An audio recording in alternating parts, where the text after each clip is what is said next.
My father left early on a Tuesday morning in November of 1987. The sky was still dark, the kind of dark that settles low over the trees and makes the house feel smaller. I remember the sound of his truck starting because it cut through the quiet. He had mentioned the land only once, a parcel he heard about through a friend of a friend. Timberland, cheap, far out, accessed by an old Forest Service road. He said he wanted to walk it before winter closed the higher routes. I was half asleep when he left, sitting at the kitchen table with a cup of coffee I had not touched yet. I assumed he would be back before dinner. He did not come home that night. I waited until midnight before I admitted something was wrong. My father was not the kind of man who disappeared without a reason. He did not stay out late. He did not change plans without notice. He did not drink much, and he did not gamble.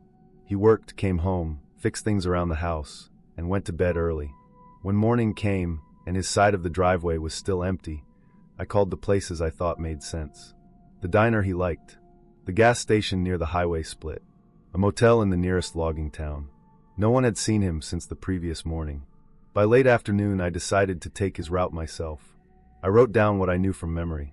He had filled up at the station off the interstate. He liked to stop at a diner near the river where the pie was cheap and the coffee was strong. From there he would have taken the state highway north, then cut east onto a smaller road that wound into the forest. I packed a bag, grabbed a map, and left before sunset. The drive felt wrong from the start. The air was damp and cold, and the trees along the road looked heavier than I remembered. I stopped at the same gas station and filled the tank even though it was nearly full. The clerk recognized my father's name when I asked if he had come through the day before. He said he remembered the truck. Brown Ford, late 70s model, toolbox in the bed. He remembered it because it had mud on the tires already, fresh and dark. That detail stuck with me. I drove to the diner next. The parking lot was half empty. I ate nothing. I sat where my father usually sat, by the window facing the river. I looked out at the water and tried to imagine him sitting there alone, finishing his coffee, folding his map. No one could tell me anything useful. They remembered him, but only as another man passing through. The forest road started just after dusk. It was narrow, unpaved, and lined with deep ditches filled with wet leaves. The trees closed in quickly. The headlights picked up branches, moss, and the reflective eyes of small animals near the shoulder. I drove slowly, counting the miles on the odometer, comparing them to the notes on my map. About halfway in, around a bend where the road dipped and then rose again, I saw the truck. It was parked on the right shoulder, angled slightly toward the ditch. The hazard lights were off. The cab was dark. I pulled over behind it and shut off my engine. For a moment I just sat there, listening to the ticking of cooling metal. The forest was quiet in a way that felt deliberate, as if it was holding its breath. I got out and walked up to the driver's side. The door was unlocked. The seat was empty. The keys were not in the ignition or on the floor. The dashboard was cold to the touch. The hood was cold. Whatever had happened, it had not just happened. There were footprints in the mud near the rear tire, heading toward the trees. They were not rushed. They were spaced evenly, as if he had walked away without urgency. I waited. I did not know why I thought that made sense, but I did. I sat on the tailgate and watched the road. I listened for footsteps, for an engine, for anything that suggested movement. The light faded completely. My breath fogged in the air. After an hour, I drove back to town. The sheriff took my statement. A search was organized for the next morning. Volunteers walked the tree line near where the truck had been found. They followed the footprints until they vanished into rocky ground. No blood. No signs of a struggle. No dropped belongings. The assumption was that my father had wandered off and gotten lost or injured. It was hunting season, but there were no reports of gunshots, no evidence of an accident. When we returned to the forest road the next morning, the truck was gone. The shoulder was empty. The mud where it had been parked was disturbed, tire tracks overlapping the old ones. The sheriff said maybe it had been towed, though no tow company claimed it. The idea that someone else had driven it away was raised and dismissed without much thought. There were no witnesses, no nearby houses, no reason for anyone to be out there in the middle of the night. We went home with no answers. That night, just after dark, the truck appeared in our driveway. I heard it before I saw it. The engine sound was familiar but wrong somehow, uneven, like it was being handled by someone who did not know its habits. By the time I reached the window, the headlights were already off. The truck sat where my father always parked it, but it was crooked, too close to the fence. The tires were coated in fresh mud, thick and wet, clinging to the treads. The smell of damp earth filled the air around it. I went outside alone. The cab was empty. The keys were on the seat. The driver's seat was pushed back farther than my father ever set it. He was shorter than me and liked to sit close to the wheel. The radio was tuned to a station he never listened to. The floor was dirty with leaves and grit that did not match our driveway. The sheriff came again. The truck was examined. The mud was sampled. The fuel tank was half full. The odometer showed additional miles that could not be accounted for by any route we knew. There were no fingerprints that meant anything. No damage. No signs of a break-in.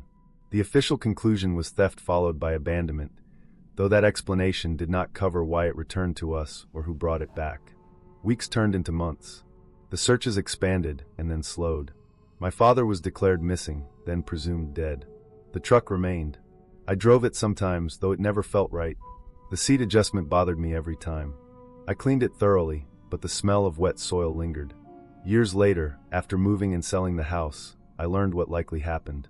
A logger I met through work mentioned a group that ran illegal dumping operations in the forests back then. They used remote roads to move stolen equipment and avoid attention. They sometimes intercepted lone drivers, especially those asking questions about land. They would force them off the road, take the vehicles, and use them temporarily. The drivers were not always killed right away, but they were not released either. It was easier to make them disappear.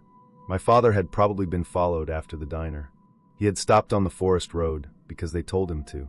He had walked into the trees because they made him. The truck had been taken, used, and then returned once it was no longer useful, placed back in our driveway to avoid suspicion and distance themselves from the area.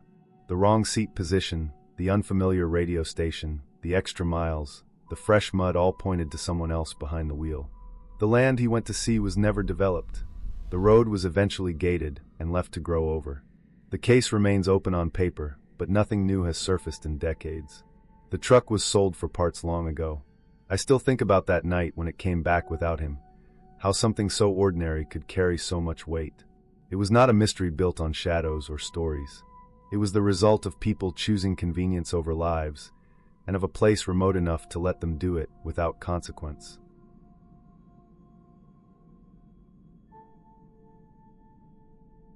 My name is Daniel R., and this happened in July 2020 while I was driving across Nevada for work. Flights were shut down, and the company still wanted the laptop delivered in person. I had a deadline waiting on me Monday morning. The laptop sat in a padded case in the back, seat belt looped through the handle like that would protect anything. I had already been on the road for hours, running on gas station coffee, and the thin focus that comes from knowing sleep would slow me down more than exhaustion. North of Tonopah, the road stopped offering choices. No exits that led anywhere useful. No traffic. No wind. The land flattened into pale dirt and rock, broken by low hills that looked the same from every angle. The dashboard clock glowed 3:47 a.m. The low fuel light came on all at once. It did not blink or fade in. It lit solid, like a switch had been thrown. I pulled over out of reflex and checked my fuel gauge. It dropped faster than it should have. I knew my car. I had driven it across 3 states already. I knew how long it could stretch a tank. This was wrong. I eased back onto the road and drove another mile before the gas station appeared, lights buzzing in the dark like something left behind. The building looked functional, not abandoned. White walls, square windows, a single door. The canopy lights were bright, harsh enough to flatten everything beneath them. 4 pumps stood in a row. No cars. No posted prices. I noticed that last part only after I had already parked. The pumps were older but not broken. Digital screens worked. Buttons worked. But where the price per gallon should have been, there was nothing. No stickers. No printed sign taped to the glass. Just bare metal panels that showed cleaner outlines where something had once been mounted and removed. The air smelled dry and stale. No fuel smell. No trash blowing. No insects around the lights. That stood out. Even in the desert, something usually moves. I went inside to check the price before pumping. The door chimed once and fell silent. The interior lights were dimmer than outside.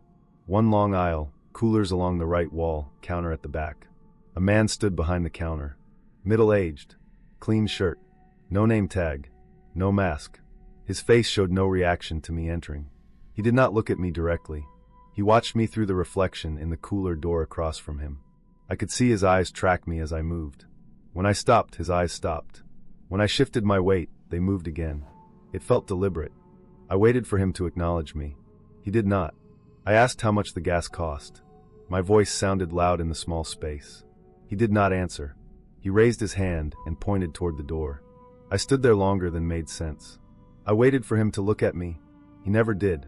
The pointing hand stayed raised until I turned away. I left without another sound. Outside, the night felt thicker. The lights hummed. I chose the pump closest to the building. I slid my card in. The machine accepted it immediately. No confirmation screen. No sound. The pump handle felt heavier than usual.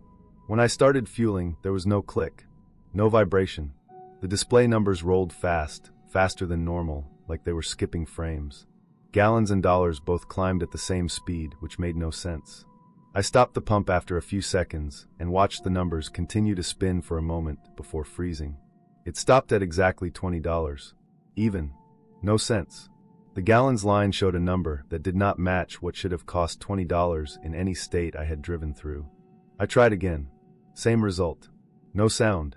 Numbers racing. Stopped at $20 again. I stood there under the lights, listening to nothing, watching the building. The clerk stayed where he was. I could see his shape through the window.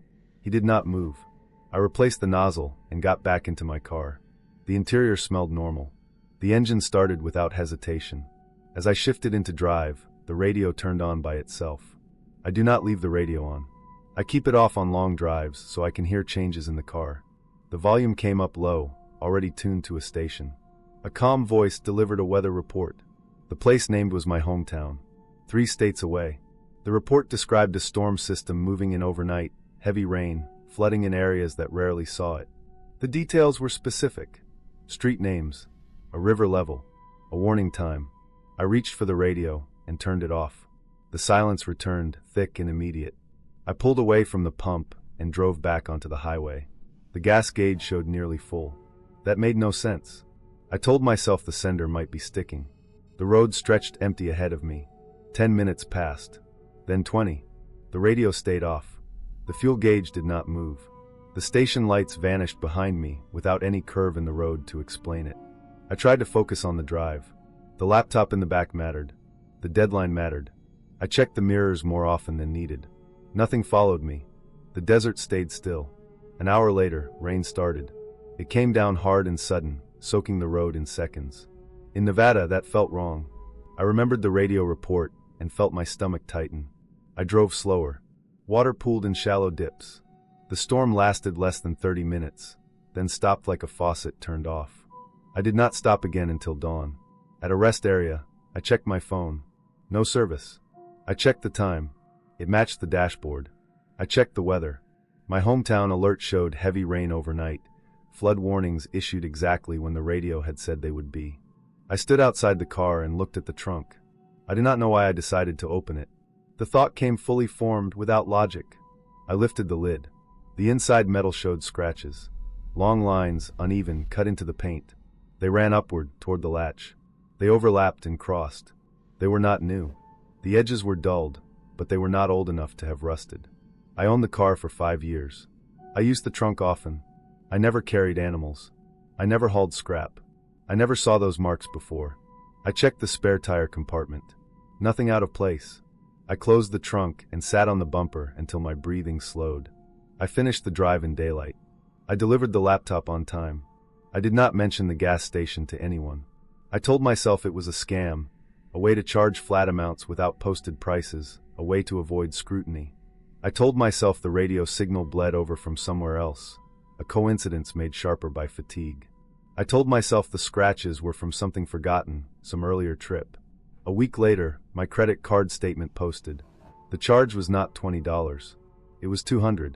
The merchant name did not match any station chain. It listed only a town name that did not appear on any map. I called the card company. They reversed the charge without argument. They said several similar charges had come through from the same merchant. All late night. All even amounts. Months later, I needed gas north of Tonopah again. I took the same road in daylight. I watched for the station. It was not there. The land where it should have been held no building, no foundation, no tire marks. Just pale dirt and rock unbroken. I sold the car the following spring. When I cleaned it out, I saw the scratches again in full light. They angled toward the latch. From the inside.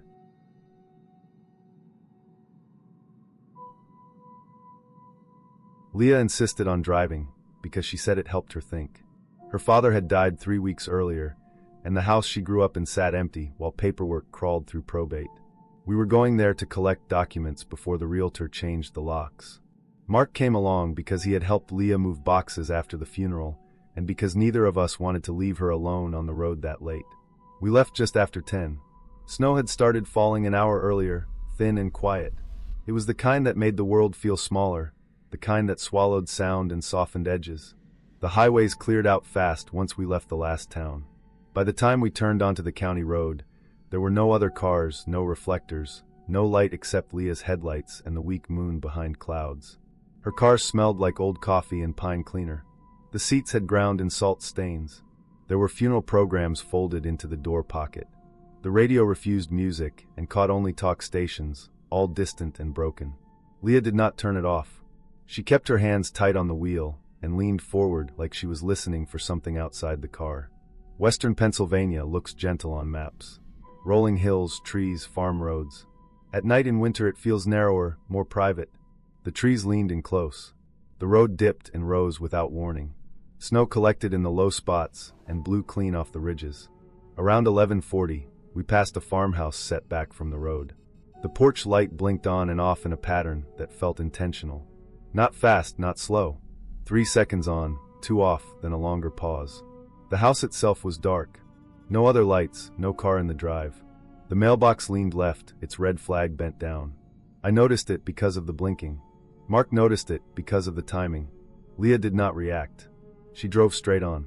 10 minutes later, Mark shifted in his seat and leaned forward. The same farmhouse sat ahead of us again. Same porch light. Same blink. Same mailbox leaning left. Same dark windows. Same angle of the driveway. The road between the two sightings had felt straight, with no obvious turns. Leah snapped her head to the side and scanned the ditches. She said the countryside repeats itself out there, and that fatigue makes patterns. Her grip tightened. The speed did not change. Another mile passed. Then another. Snow kept falling. The radio voices bled into static. Road signs began to appear more often. One pointed to a town none of us had heard of. The lettering looked official but old. Another sign was shot through with holes. The town name had been scratched out by hand, deep enough to cut through the reflective coating. Leah had a paper map on her lap. She kept glancing down and back up. The road numbers stopped matching. She slowed and rolled past a junction without turning. The map said we had already crossed it miles back. The farmhouse appeared a third time. This time Leah braked hard enough to slide. The car fishtailed and straightened. Snow sprayed the ditch. She pulled to the shoulder and shut the engine off. The sudden silence made my ears ring. The porch light blinked across the field. It felt closer than before. The snow between us and the house looked untouched. Leah stared ahead for a long time. Her jaw clenched. She started the car again and pulled back onto the road, driving past the house without looking at it. We did not speak. The road dipped sharply and curved. Trees closed in tighter. The snow thinned. The signs grew stranger.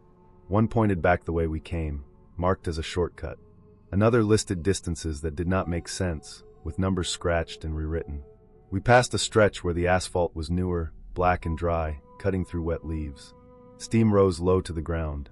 The air smelled like damp soil and oil. The engine temperature gauge climbed. Leah tapped the dash with her finger like it would help. The snow vanished completely. Wet leaves stuck to the windshield. The air coming through the vents felt warm, almost hot, like late summer after rain. The car stalled without warning. Leah coasted to the side and tried the ignition again. The engine turned and died. She tried once more and stopped. She put her forehead on the steering wheel and breathed slow. I stepped out to check the hood. The air outside felt wrong for December. No snow, no frost. My boots sank into leaves and mud. Heat radiated up from the ground. The engine block was hot, but not smoking. Nothing obvious hung loose. That was when someone knocked on the trunk. It was not loud. It was not frantic. 3 dull taps, spaced evenly metal on metal. I froze with my hand still under the hood latch. The sound came again, same rhythm. I did not shout. I did not move. I closed the hood slowly and walked to the back of the car. Mud stuck to my soles. The trees around us stood silent. No wind. No animals. The trunk lid was closed. Nothing moved. I knocked back once with my knuckle, hard enough to hurt. There was no response. Leah had stepped out by then. Mark stood behind her. We looked at each other without words. I reached for the trunk latch. Before I could open it, headlights appeared behind us. A pickup truck rolled up slow and stopped a short distance back. 2 men got out. They wore work jackets stained dark at the cuffs. One held a flashlight. The other kept his hands in his pockets. They did not ask if we needed help. They told us we were on a private access road. They said the car trouble made sense given the ground heat from the wells. They said the snow line was higher up and that it confused people. They pointed down the road behind them, the way they had come. They said the main road was that direction past the farms. They said not to follow the signs because kids messed with them. They said the farmhouse was part of a loop road for equipment and that the porch light was on a timer. They offered a tow. Leah declined. She wanted to drive her father's house one last time without strangers attached to it. One of the men asked what we had in the trunk. He said he heard something shift when the car stalled. He said maybe a strap had come loose. Leah opened it. Inside were boxes of documents and a spare tire. Nothing else. One box had slid forward and pressed against the latch. When Leah lifted it, I saw fresh scrape marks on the metal lip where something had struck from the inside. The cardboard was dented. The man with the flashlight nodded like that explained it. He said the heat makes metal expand and contract. He said noise carries strange out there. They stayed while Leah tried the ignition again. This time the engine caught. The temperature gauge dropped as soon as we rolled. The men waved us on and got back in their truck, turning off down a side track I had not noticed before. We drove the way they pointed. The road rose. Snow returned. The air cooled.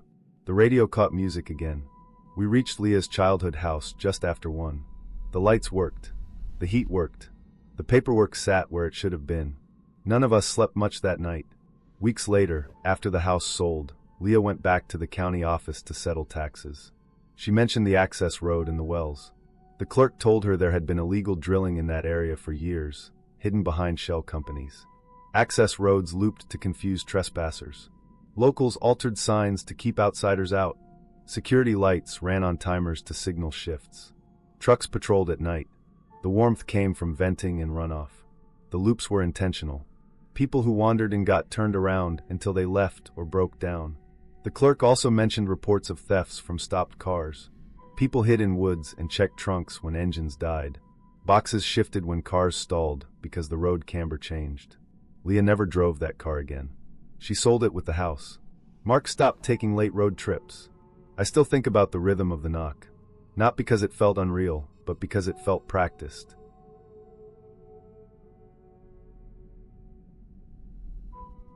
I took the road trip because staying still felt worse than leaving. I had quit my job that morning and packed the car without telling anyone. I said I needed a reset. That was easier than explaining the unsigned divorce papers folded into the glove box. Driving gave me something to do with my hands and my thoughts. Eastbound at night, Southern California desert, August heat still trapped in the ground. I drove with the windows down because the air conditioning had died weeks earlier. The wind burned my face and dried my eyes, but it kept me awake. The highway was empty in that way that feels unnatural, like the world had stepped aside for a few hours. The dashboard clock read 2:10 a.m. when my phone chimed and the map shifted. Google Maps rerouted me off the highway. It showed a thin gray line I did not recognize, cutting across the desert before reconnecting later. My paper atlas did not show it. I trusted the phone because I was tired and because that is what you do when you are tired. The off-ramp dropped me onto a frontage road that did not look maintained. The asphalt changed color immediately. It went from dark and smooth to a dull gray, pitted and cracked. My headlights stopped picking up reflectors. There were no mile markers, no signs, no painted lines. The road edges blurred into sand. The sound of the tires changed, rougher, louder, like I had crossed a border without noticing. At first I assumed it was a short connector. I expected to see another highway, or at least a cross street. 10 minutes passed. Then 20. Nothing appeared. No fences. No cattle guards. No power lines cutting across the sky. The desert was flat and wide, lit only by my headlights and the stars. The sky felt low. I had the sense that the road was bending even though it looked straight ahead. The horizon never shifted. My depth perception felt wrong, like everything beyond the beam of the lights was pressed flat. I checked the phone again. No signal bars. The map still showed the road, but it lagged when I tried to zoom. I told myself it was normal for this area. I had driven through worse places. I had done desert stretches before and liked the isolation. That night it felt different. The silence pressed in through the open windows. Even the wind sounded muted, like it was being absorbed by the sand. That was when I saw the figure. It stood on the right shoulder, just beyond where the asphalt broke into dirt. Tall, slim, facing away from the road. The posture was rigid, arms down, head level. Not waving, not stepping forward, just standing there as if placed. I eased off the accelerator without deciding to. The car slowed. My hands tightened on the wheel. I told myself it was a person who needed help, or someone who had pulled over. As I passed, the figure did not move. It did not turn its head. I did not see a face. I felt watched anyway. The sensation was physical. Pressure in my chest, shallow breath, a tightening behind my eyes. I kept driving. I did not look in the mirror. The road continued unchanged. Same surface. Same empty stretch. I waited for the adrenaline to fade. It did not. 5 minutes later, I rounded a gentle curve that should not have existed on such flat land. The headlights swept the shoulder. The same figure stood there again. Same height. Same posture. Same distance from the road. Same bend. It was positioned exactly where it had been before, relative to the curve, as if the road had looped back without my noticing. That was when my phone went completely dark. No service. No map. The screen went black even though the battery had been nearly full. At the same moment, the fuel gauge needle dropped. It slid from half to empty in under a mile. I watched it fall, smooth and steady, not a jump or a flicker. The low fuel light came on. My mouth went dry. I lifted my foot and let the car roll. The engine sputtered once and kept going. I pulled onto the shoulder and shut the engine off before it could die in the lane. The desert swallowed the sound immediately. The heat rushed in. The air felt thick and stale. I sat there with my hands in my lap, listening to my own breathing. The figure was no longer visible in the headlights. I did not know if that meant it was gone or simply out of view. I got out of the car, because sitting still made the fear grow. The sand crunched under my shoes. The stars were sharp and bright. There was no moon. I walked to the back of the car and opened the trunk. My emergency kit was there. A flashlight, water, a reflective vest. I checked the gas cap. It was tight. No leak. No smell of fuel. The gauge still read empty when I turned the key to accessory. The engine did not start. I stood there for a long time, trying to orient myself. The road stretched in both directions, identical. No glow from distant towns. No sound of traffic. I felt smaller than I ever had. I thought about the papers in the glove box and how I had been avoiding them. I thought about how running never solved anything. Those thoughts felt distant and irrelevant. Survival narrowed my focus. I followed the road on foot, staying close to the shoulder. I told myself that if I walked far enough I would find a junction or a sign. After maybe half a mile, my flashlight beam caught something reflective. A marker post, weathered and half buried. No numbers. Just a metal stake. I passed it and kept going. Then I saw another identical post.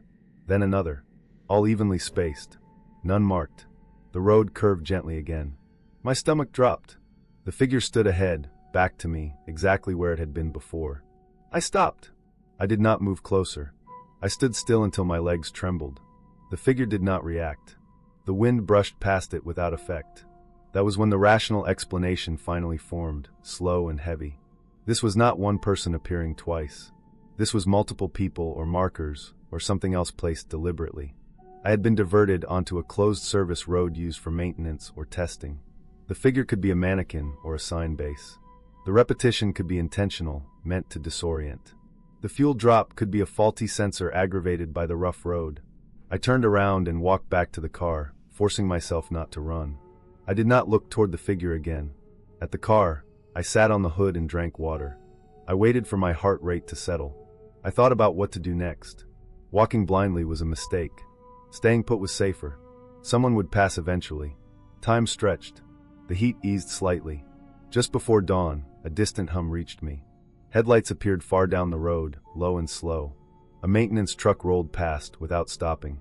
The driver did not look at me. The truck turned at a junction I had somehow missed and disappeared. Minutes later, my phone buzzed. Signal returned. The map refreshed. It showed me on an old access road marked as closed. When the sun rose, the figure on the shoulder resolved into a fixed warning post with a tattered cover, repeated every few miles. In the daylight it looked harmless and cheap. By mid-morning, a tow truck found me. The driver explained that the road had been partially removed from public use years earlier. Navigation apps still sent people down it at night. The fuel gauge issue was a known problem with my model on rough grades. I left the desert that afternoon, shaken but intact. I signed the papers a week later. I stopped running. I do not drive at night anymore, and I never trust a road that is not meant to be found.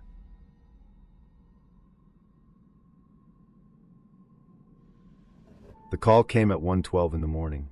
I remember the exact time because I checked twice, once when the phone lit up and again after it ended.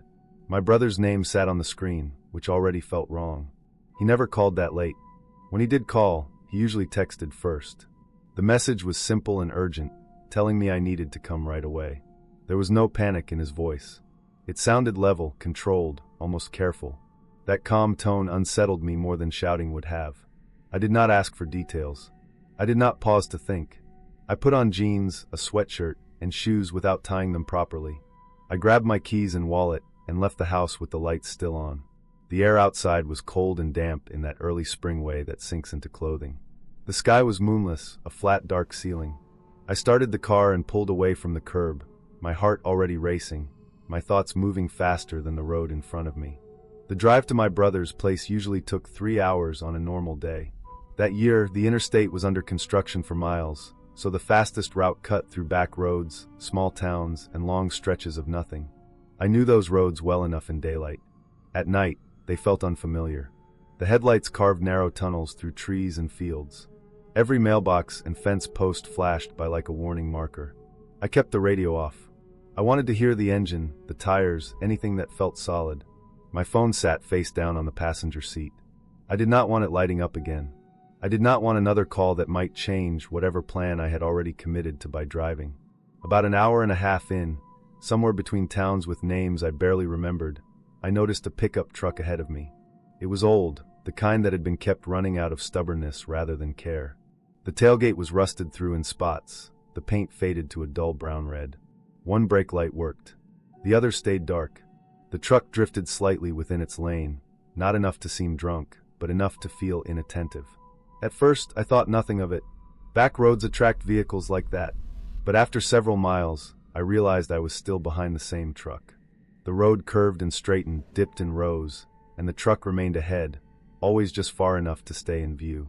When I slowed, it slowed. When I sped up, it did the same. It never pulled away. It never let me close the gap. I told myself it was coincidence. There were limited routes at that hour. Construction funneled traffic onto the same paths. Still, my shoulders stayed tight. My grip on the steering wheel hardened. I kept checking the mirrors. Eventually, the truck's right turn signal blinked on. It turned onto a gravel road that cut off into darkness. I stayed on the paved road, relieved to see it go. The gravel kicked up dust that hung in my headlights for a moment, then settled. The road ahead was empty again. I drove on, trying to let the tension drain out of me. 10 minutes passed, then maybe a little more. The road curved left, then right, and then straightened. Ahead, headlights appeared from a side road. A pickup truck merged onto the road in front of me.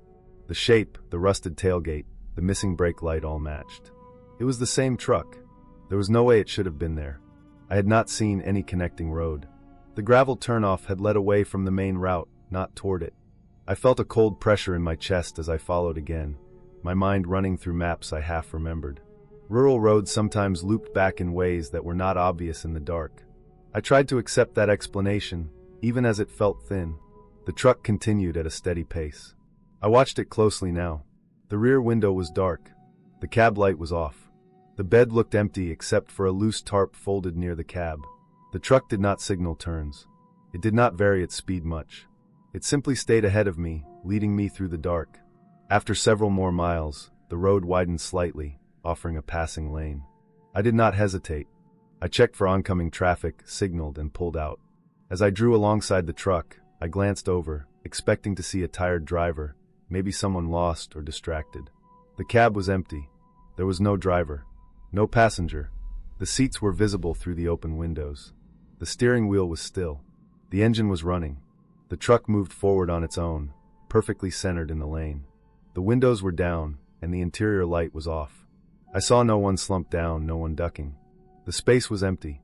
I accelerated hard, my heart pounding so loudly I could feel it in my ears. I pulled ahead and did not look back. My mind raced, trying to force sense onto what I had seen. The truck could have been rolling downhill, but the road was flat. Someone could have jumped out moments before, but there was nowhere to hide, nowhere to go at that speed. I focused on the road ahead, on keeping the car steady. I did not stop. I did not slow down. I drove until the sky began to lighten at the edges, a thin gray replacing black. When I finally reached my brother's neighborhood, dawn was breaking. The houses sat quiet and still, lawns damp with dew. I parked in the driveway and sat for a moment, hands shaking. The house looked normal. Lights were off. No sign of trouble. I walked to the door and used the spare key he kept under a planter. Inside, everything was quiet. I moved through the rooms, checking each one, my breath shallow. My brother was asleep in his bed. He looked peaceful, unaware of anything wrong. His phone sat on the nightstand, plugged into the charger. The screen was dark. There were no missed calls. No outgoing calls from that night. He had not contacted me in weeks. I stood there until the sun fully rose, piecing things together. Later that morning, after he woke, I checked my phone records. The call had come from a number similar to his, but not the same. One digit was off. It was likely a spoofed call, a common enough trick even then, used for pranks or scams. Someone had triggered a response in me, without knowing what it would cause. A few days later, I called the county sheriff's office about the truck. They told me an old pickup matching that description had been reported stolen earlier that night. It had been found abandoned near a quarry, engine running, rolled into a shallow ditch. The thief had likely bailed while it was moving, letting it coast until it stopped. The looping gravel roads connected in ways that made it possible for the truck to rejoin the main road ahead of me. Nothing about it was supernatural. Every part had an explanation, even if it did not feel that way at the time. A fake call, a stolen truck, poorly marked roads, late-night fatigue, fear filling in the gaps.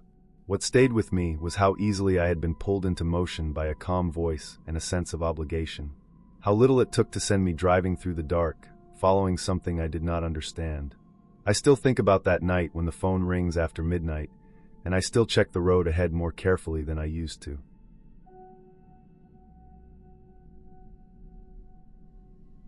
I took the interview because I needed proof that I was still moving forward. February 2022 had blurred into long weeks of night shifts and short sleep. I worked security at a distribution warehouse outside town. The hours were steady and the pay barely enough. The interview was for a logistics coordinator role with normal daylight hours. I finished my shift at 6 in the morning, drove home, showered, changed clothes, and left again with my resume printed and folded in a clean envelope. The drive was familiar. 2-lane county roads leading to a state highway, then a short stretch through light industrial blocks. I had driven the same route for years. I knew the curves, the grain silos, the low bridge with peeling paint. The weather was cold but clear. No snow on the road. The sky was flat and pale, the kind that makes everything look unfinished. I felt tired but not confused. I checked myself for that. I rolled the window down for cold air. I drank water. I counted mile markers. My hands were steady on the wheel. My thoughts stayed in order. I remember this because later I needed to know it. About 15 minutes in, I turned onto the county road that cut straight through farmland. Corn stubble on both sides. A drainage ditch running parallel. The asphalt was cracked in places but solid. Halfway down that stretch, the road ended. It did not taper or break apart. It stopped in a clean line, as if someone had sliced it with a blade. Asphalt up to the edge. Dirt beyond. No cones. No signs. No barricades. No heavy equipment tracks. Just a flat wall of soil and frozen ruts where tires had cut through mud. I braked hard and stopped with the front of my car inches from the edge. The engine idled. The heater blew dry air. I sat there and waited for my brain to catch up. Construction made sense, except there was nothing to mark it. Even emergency repairs left something behind. This looked finished. The dirt beyond the edge was uneven and raw, not graded. I leaned forward and stared at it. I checked my mirrors. Nothing behind me. I put the car in reverse and turned around in the narrow shoulder. When I faced back the way I came, the road behind me was gone. It was not cracked or broken. It was not covered by snow or mud. It was not hidden by fog. It was not there. Where the asphalt had been was the same dirt, the same uneven surface, stretching back between the fields. Tire marks led away in several directions, none straight. I got out of the car. The cold hit my face and hands. The ground was firm under my boots. I walked a few steps forward, then back. I turned in a slow circle. The fields were empty. No workers. No trucks. No sound except wind pushing through dry stalks.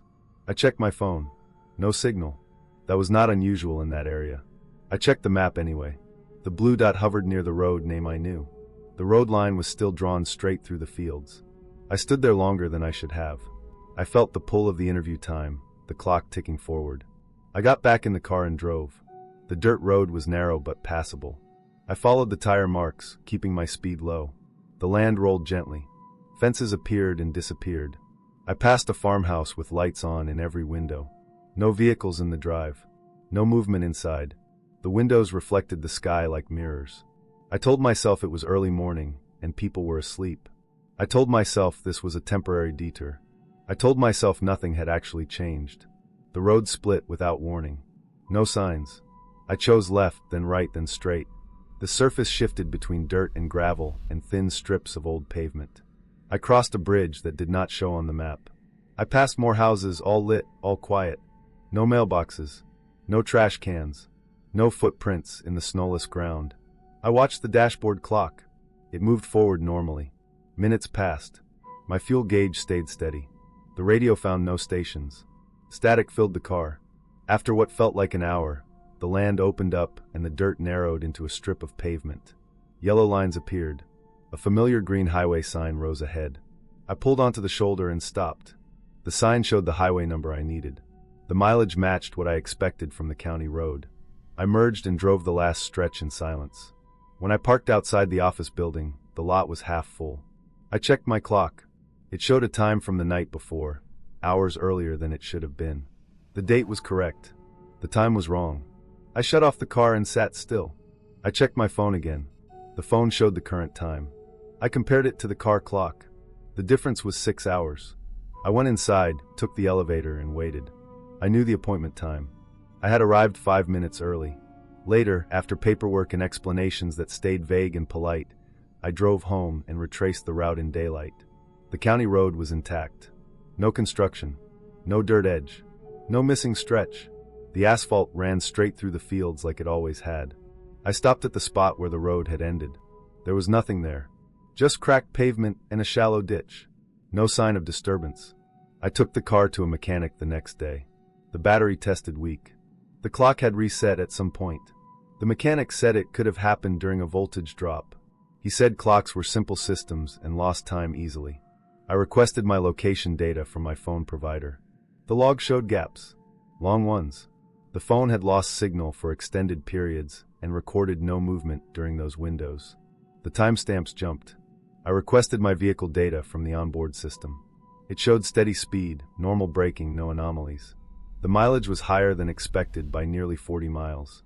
I filed a report with the county about the road. They had no record of closures or repairs. They suggested fatigue. They suggested a wrong turn. I considered fatigue. I had worked a night shift. I had slept poorly. Micro-sleep could explain gaps. Disorientation could explain detours. Rural roads could loop and mislead. Time perception could warp under stress. What it could not explain was the clean edge of the road, the absence of markers, the houses without signs of use, the mileage, the timestamp discrepancy, the way the road behind me vanished without sound or motion. I stopped working night shifts. I replaced the battery. I avoided that county road for months. When I finally drove it again, I felt my chest tighten at the familiar stretch. The road stayed where it belonged. I was late because the road was not there. That is the only statement that fits every fact I can verify. I arrived 5 minutes early. The records say otherwise. I no longer argue with the records. I document what happened and move on.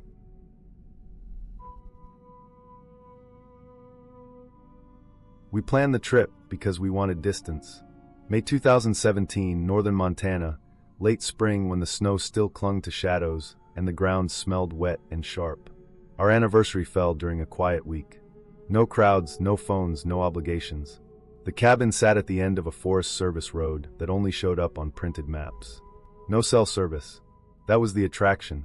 We packed light, left early, and drove north with the windows cracked to let the cold air keep us awake.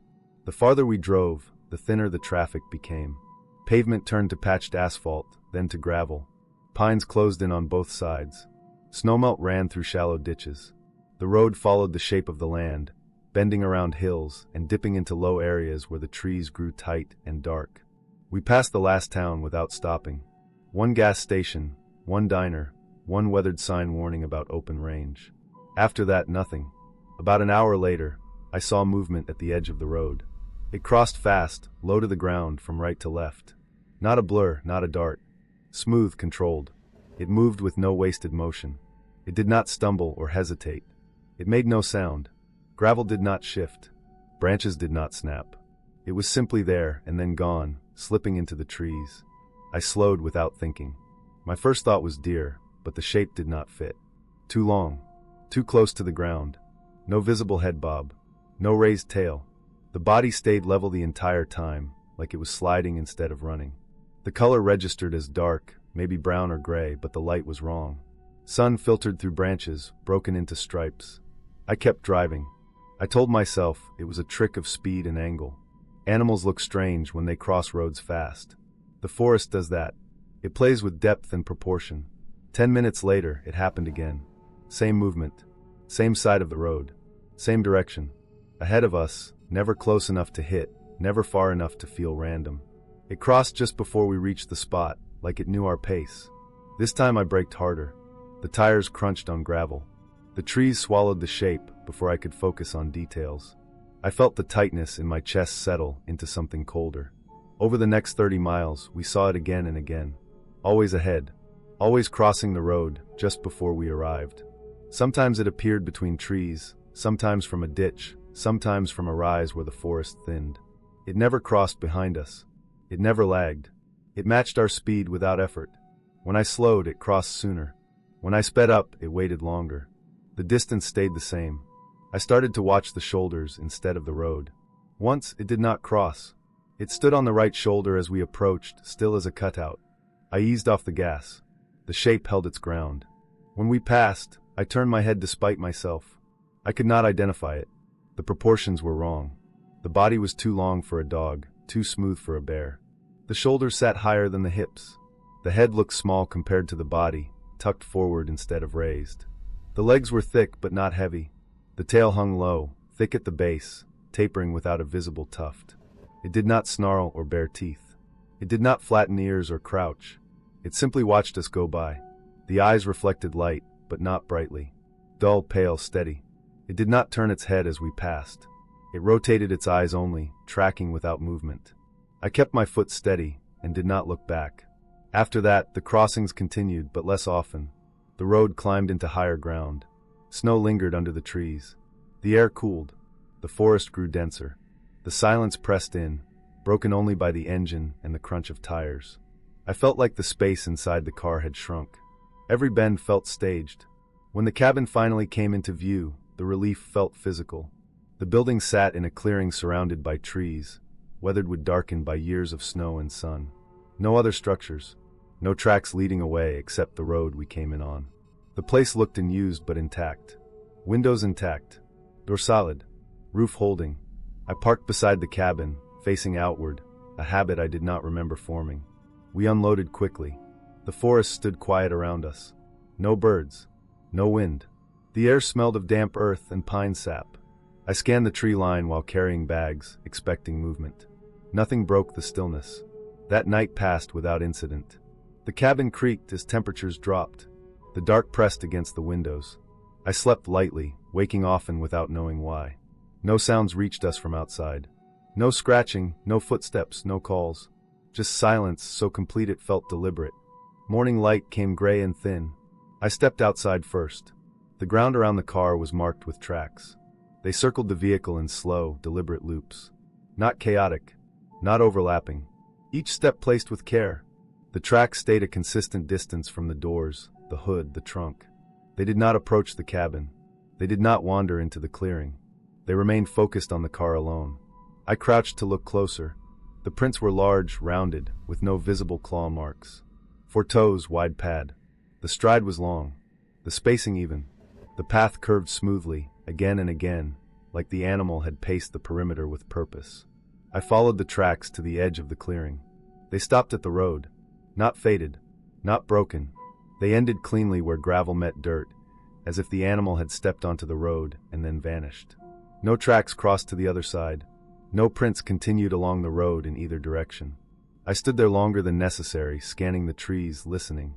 The forest had woken up. Birds called. Wind moved branches. Life had returned. The explanation came later, after we left. A wildlife officer in the nearest town confirmed what I already suspected, but had resisted naming. Mountain lion. Known behavior. They follow roads and trails because it is easier than moving through brush. They pace vehicles out of curiosity, sometimes out of territorial interest. Their movement looks unnatural to people unfamiliar with it because they are built for efficiency. Long body, low center of gravity, silent feet, smooth stride, eyes set forward. Tail used for balance, not expression. The lack of claw marks matched. The circling behavior matched. The stopping at the road matched.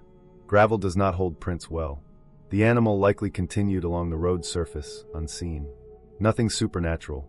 Nothing aggressive. Just a predator doing what it evolved to do. Even knowing that, the memory has weight.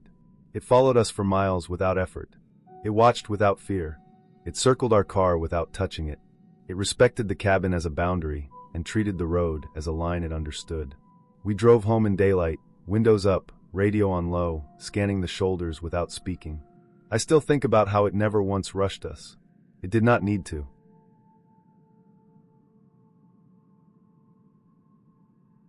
My name is Aaron, and this was not a shortcut. It was October 2014. I was driving alone through the Appalachian foothills for a college photography project. I studied abandoned churches. I liked quiet buildings left behind without ceremony, with peeling paint and broken windows. They were peaceful, and I liked that. I had planned the day carefully, plotted the route, checked the maps, and left before dawn to catch the low light. The first few sights were easy. One small clapboard chapel with a bell rope cut near the ceiling. One brick church with vines forcing their way through shattered windows. I ate in the car, reviewed the shots, and set my GPS for the last location of the day. It was deep in the hills, farther than I liked, but I had daylight, fuel, and time. The GPS suggested a county road that would save 15 minutes. At first, it seemed reasonable. Then the pavement narrowed, and the center line disappeared. Trees arched overhead, their branches pressing close. My headlights cut only a short distance into the shadows. The phone lost signal immediately. The first cross appeared on the roadside, simple wood nailed together, leaning slightly. No name. No date. The second cross came a few minutes later, darker wood, taller, still blank. The third was just past a blind curve, with a tiny hook at the intersection, like something had once hung there. 3 crosses in under a mile. I felt a cold awareness settle in my chest. The road narrowed further, leaves covering the shoulders, no signs of recent traffic. Then I saw him. A man barefoot, walking in the center of the road. No limp, no raised hand. Just slow, steady steps, head tilted slightly, mouth open. He wore jeans and a thin shirt despite the chill. Dirt clung to the soles of his feet. I slowed. He did not move aside. He lifted his head and smiled. Too wide, held too long. I locked the doors. My hands shook slightly as I drove past. I looked in the rearview mirror. He was running. Not like a person runs. His legs were stiff, too fast. His arms hung low, barely moving. His head stayed tilted, mouth open. I pressed the accelerator. The road twisted, dropped, rose. The trees blurred. The man fell back slightly, then closed the distance with impossible speed. I did not slow. I did not look away. Eventually, the forest thinned, and I lost him. But the unease did not leave. I drove until the road widened into a paved intersection with a 2-lane highway. Sun was just breaking the horizon. I stopped at a rest area, engine running, hands on the wheel, staring at the trees. Later, I reviewed the photos from my camera. Churches, doors, windows, pews. Then the road. The first image showed my car from the side, taken from the tree line, leaves in the foreground. The next was closer, from the front, headlights on. The next showed the driver's side door and my reflection in the glass. 7 photos in total, each closer than the last. The last was inside my car, hands on the wheel, eyes forward, tense. Metadata confirmed I had not set timers. No remote control. I contacted the authorities. They knew the road, spoke of accidents and people living rough. They found nothing. The crosses were common markers where people had died. Nothing official. No evidence of the man. No vehicle matching mine. Months later, I looked at the images again. A blur in the windshield reflection. A pale shape behind the treeline. I stopped photographing abandoned places. I still drive. I still take back roads. I trust my instincts. But I never, ever take shortcuts. Not because of what I saw. Because of what I did not see.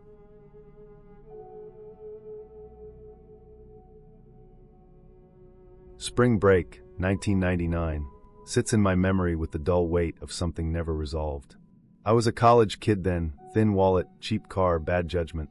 4 of us crammed into a sedan that already smelled like old coffee and fast food wrappers. We were trying to get from Texas to New Mexico without spending money on hotels or flights. We had a printed MapQuest page folded into quarters and stuck in the glove box. No phones that could help us. No plan beyond driving straight through the night. The Texas panhandle looked endless even during the day. Flat land, pale grass, fences that went on until they vanished into dust. By night it felt bigger, emptier. The road narrowed, the sky widened, and the headlights cut a thin tunnel through darkness.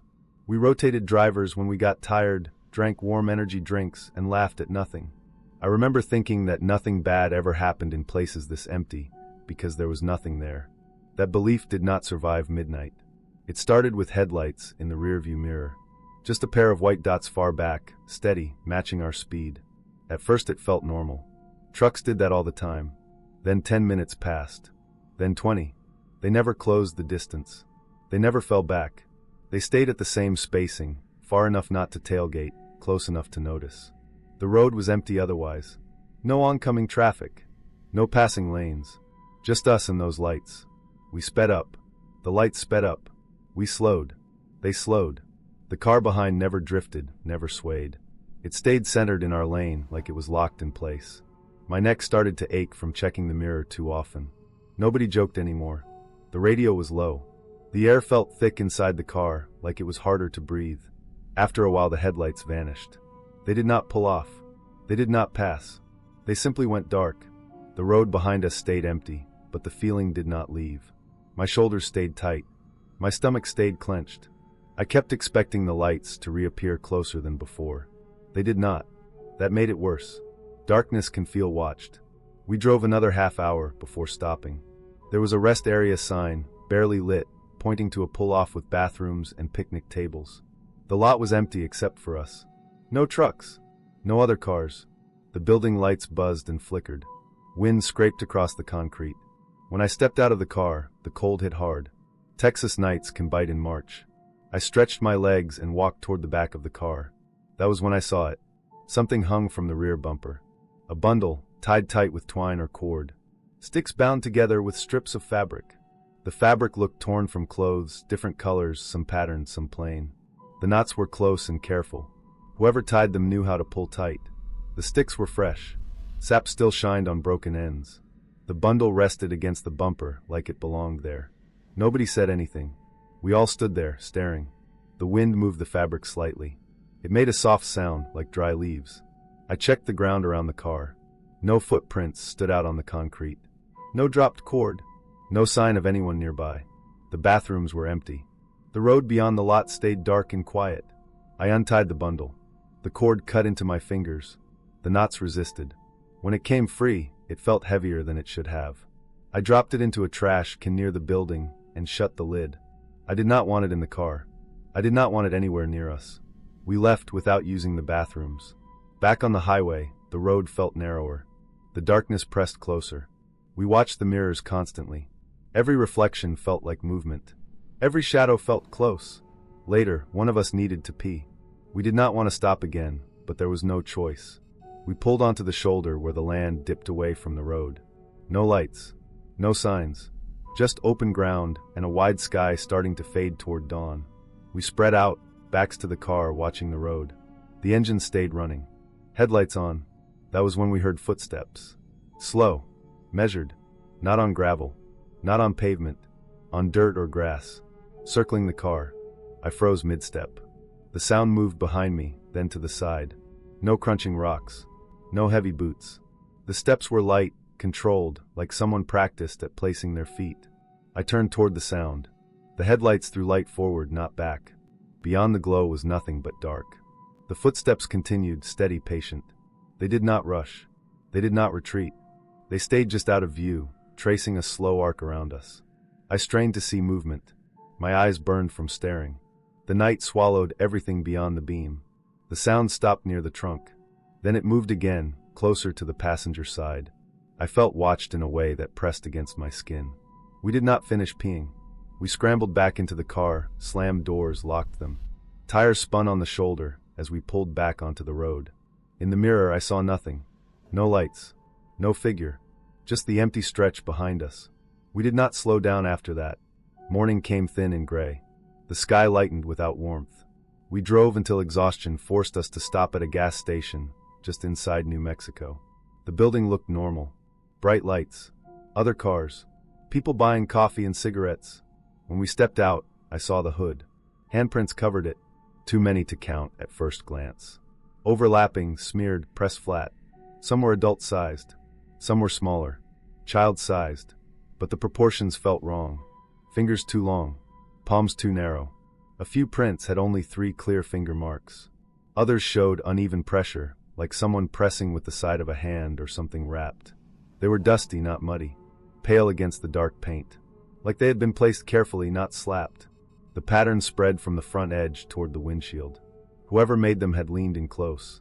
I checked the roof. More prints, lighter, trailing toward the back. The trunk had none. The sides had smears near the doors. No one at the gas station noticed. Or if they did not ask. We wiped the hood with paper towels and water from a jug. The prints smeared, but did not disappear completely. Some marks stayed faintly visible, etched into dust ground into the paint. We drove the rest of the way in silence. Later, we tried to make sense of it. Pranks came up. Locals messing with travelers. People bored in empty places. But the timing did not fit. The rest stop was empty. The road was empty. Someone would have had to follow us for miles without lights, wait for us to stop, tie something to the bumper without being heard, then walk around the car in the dark without stepping into the headlights. The handprints raised worse questions. Children did not wander highways at night. Not in groups. Not placing hands that way. The prints did not look playful. They looked deliberate. Years passed. We finished school. We moved to different cities. We stayed in loose contact, then none at all. No one ever brought up that night again. Not directly. Not in jokes. Not in late-night messages. I notice it in other ways. I do not drive long distances anymore. I fly or take buses. If I have to drive, I stop before dark. I do not pull over on empty roads. I do not trust headlights that stay behind too long. When I park, I check the mirrors and the ground before getting out. Sometimes when my car is dusty, I see faint marks on the hood and my chest tightens. I know they are nothing. Wind. My own hands. Normal life. But spring break, 1999, taught me something simple and permanent. Empty places are not empty. Roads remember who travels them. Some people watch. Some follow. Some touch your car while you sleep inside it, breathing, unaware, convinced that nothing is there.